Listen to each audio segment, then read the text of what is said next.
Hello అండి అందరికీ welcome to my channel life with a family. ఈరోజు రాయలసీమలో ఎంతో స్పెషల్ అయిన నాటుకోడి పులుసు ఎలా చేసుకోవాలో మనం ఈ వీడియోలో చూద్దాం. ముందుగా మనం నాటుకోడికి కావలసిన మసాలా పేస్ట్ని రెడీ చేసుకుందాం. ఒక మిక్సర్ జార్ తీసుకొని అందులోకి దాల్చిన చెక్క, లవంగాలు, కట్ చేసి పెట్టుకున్న ఆనియన్స్, ఒక 7 to 8 పచ్చిమిర్చి, 2 మీడియం సైజ్ టొమాటోస్ని కట్ చేసుకొని వేసుకోవాలి. ఆ తర్వాత సన్నగా కట్ చేసి పెట్టుకున్న ఎండు కొబ్బరి వేసుకొని, అలాగే కొంచెం కొత్తిమీర వేసుకొని పలుకులు ఏమీ లేకోకుండా స్మూత్గా మనం గ్రైండ్ చేసుకోవాలన్నమాట అండి. ఆ తర్వాత పేస్ట్ చేసి పెట్టుకున్నది పక్కన పెట్టుకొని ఒక కడాయి లేదా ప్యాన్ తీసుకొని స్టవ్ మీద పెట్టుకొని అందులోకి 2 టేబుల్ స్పూన్స్ ఆఫ్ ఆయిల్ వేసుకోవాలి. ఆయిల్ కొంచెం వేడెక్కిన తర్వాత మనం 2 టేబుల్ స్పూన్స్ ఆఫ్ ఆవాలు వేసుకోవాలి. ఆవాలు కొంచెం చిటపట అని వేగిన తర్వాత 2 మీడియం సైజ్ ఆనియన్స్ కట్ చేసుకున్నవి వేసుకోవాలి.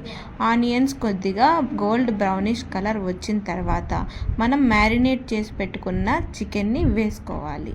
మ్యారినేషన్లోకి మనం ఏమేమి వేసుకోవాలి అంటే curd, garam masala, chilli powder, ధనియా పౌడర్, సాల్ట్, పసుపు, లెమన్ వేసుకొని 1 అవర్ మనం ముందుగా మ్యారినేట్ చేసుకొని ఫ్రిడ్జ్లో పెట్టుకోవాలండి. ఆ తర్వాత ఫ్రిడ్జ్లో నుంచి తీసి కొద్దిసేపు బయట పెట్టి రూమ్ టెంపరేచర్ వచ్చేదాకా వెయిట్ చేయాలి. మ్యారినేట్ చేసుకున్న చికెన్ వేసుకున్న తర్వాత మనం ముందుగా ఆల్రెడీ పేస్ట్ చేసి పెట్టుకున్న పేస్ట్ని ఇప్పుడు వేసుకోవాలి. పేస్ట్ అంతా వేసుకున్నాక అది పచ్చి వాసన పోయేంత వరకు మనం బాగా ఉడికించుకోవాలి.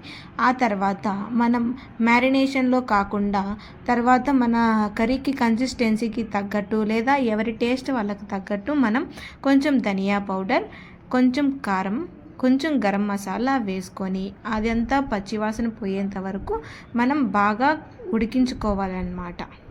ఈ విధంగా ఈ వీడియోలో చూపించే విధంగా మీరు బాగా ఉడికించుకోవాలి. మామూలుగా నాటుకోడి రాయలసీమలో అయితే రాగి ముద్దతో లేదా రాగి సంగటితో తింటారు, లేదా అలసంద వడలు వేసుకొని అందులోకి గ్రేవీగా చేసుకొని తింటారండి రాయలసీమలో అయితే. మేమైతే కొంచెం గ్రేవీ కన్సిస్టెన్సీ వచ్చేందుకు మేము 2 గ్లాసెస్ ఆఫ్ వాటర్ వేసుకొని బాగా ఉడికించుకున్నామండి. మీరైతే మీ టేస్ట్కి తగ్గట్టు మీరు వాటర్ వేసుకొని ఉడికించుకోవాలి.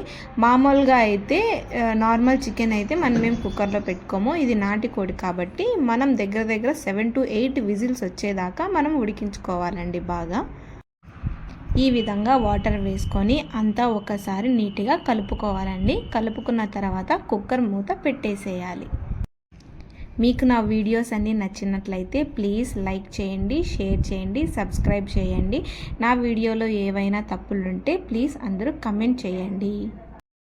ఇప్పుడు నేను చేసిన రెసిపీస్ కింద మీకు నచ్చినట్లయితే మీకు నెక్స్ట్ ఏవైనా రెసిపీస్ కావాలంటే మీరు ప్లీజ్ కమెంట్ చేయండి. నేను తప్పకుండా ట్రై చేస్తానండి. ఇండియాలో ఏ రెసిపీ అయినా కానీ నేను ట్రై చేస్తానండి, ఇండియాకి సంబంధించినవైతే. ఈ టైంలో మీరు సాల్ట్ మీ రుచికి తగ్గట్టు లేదా కారం మీ రుచికి తగ్గట్టు వేసుకొని అంతా కలుపుకొని ఒకేసారి కుక్కర్లో మూత పెట్టుకోవాలండి. కుక్కర్ విజిల్స్ అనేటివి నాటుకోడి పుంజ అయితే కొన్ని విజిల్స్ ఎక్కువ, పెట్ట అయితే కొన్ని విజిల్స్ తక్కువగా మనం పెట్టుకోవాలండి. అంతే, కుక్కర్ విజిల్స్ అన్నీ అయిపోయిన తర్వాత ఒకసారి మూత ఓపెన్ చేసుకొని ఒకసారి ఉన్న చికెన్ అంతా మనం కలుపుకోవాలి నీట్గా. ఈ విధంగా